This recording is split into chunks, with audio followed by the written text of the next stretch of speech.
افنوچایا من جبو کسین کل آلمانیا دمینه و گلکی خوش به یعنی و کیفا وان بینه چما جبر کو آلمانیا ادی مرج و شرطن ولاتی بونه سفک دکه آلمانیا یک جوان ولاتین اوروپا یک مرجن به دست خستنا ناسنامه ولاتی بونه گلکی زحمته لینها آلمان دخوازن ادی سفک بکن بره لألمانيا پشت 8 سالان ما في كسكي هبو كسريل ما في ولاتي بونه بده حكومة ألمانيا دفكره كبكة 5 سال يعني 3 سالان كم بكه جبو في كيجي دخازات الدستور خدا رفورمان چه بكه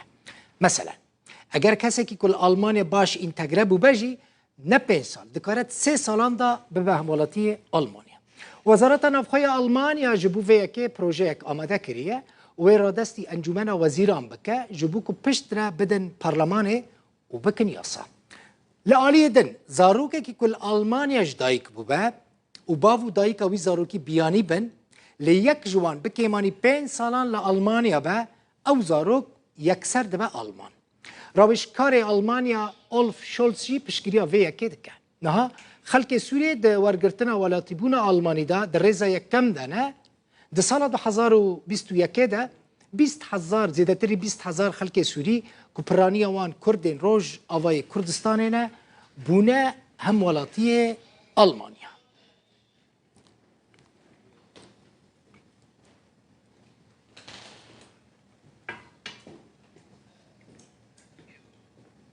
پلیس هولیر راگهان که 22 جن به تهمت لش فروشی هاتنه گرتن 6 جوان خلک سوری نه بردف که پلیس هولیره ده کنفرانسا که روزنامه‌وانی دا گفت وان پشتی دیتنا چند دیاردیان سر تورین جواکی سر اینترنته ده درباره وان جنین کج خلکی را فعل ود کرن شخورا بنیرن فعلان ود کرن پشت را پلیسان تیمه که لیکولینه چه کرنه دست بکوم کرنه آگاهیان کرنه پشت را او جن گرتنه برپرس پلیس هولیره ده بیجه وان جنان جغینی و کرنه فعلان جخلکی را لش فروجیش دکرن ئەوەی چەند دیاردەیەک لە سوۆسیال میدیا بڵاوکرا و هەروەها ئێمەش وەکو بەڕێبەرایەتی پۆلیسی پارێزگای هەولێر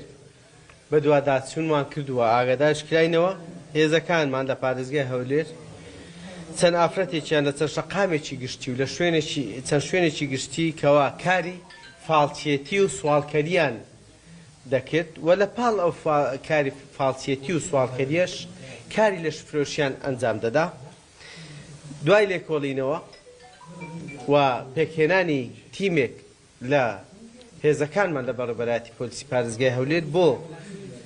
دەستگیرکردنی ئەو ئافرەتانە ئەمڕۆکە 22 ئافرەت دەستگیر کران کە 6یان خەڵکی سووریان و 3یانیان